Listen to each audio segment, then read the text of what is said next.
Hey everyone, today I'm going to show you how to unlink your desktop from OneDrive. Without any further ado, let's get started.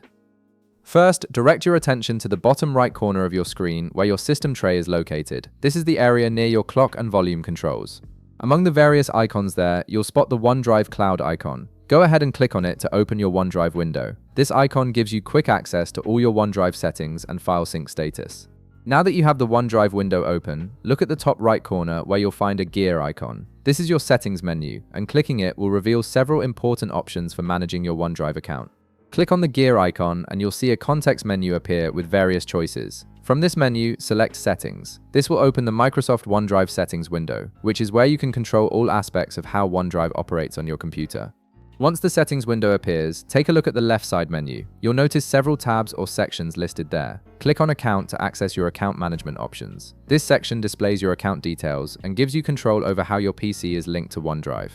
Under your account details, you'll see an option labeled Unlink this PC. This is the key step that will disconnect your desktop from OneDrive synchronization. Go ahead and click on it. When you do this, OneDrive will stop syncing files between your computer and the cloud, effectively unlinking your desktop from the service. And that's it, you've successfully unlinked your desktop from OneDrive, and your files will no longer automatically sync to the cloud from this computer. If this video helped you out, be sure to leave a like, subscribe, and I'll see you in the next one.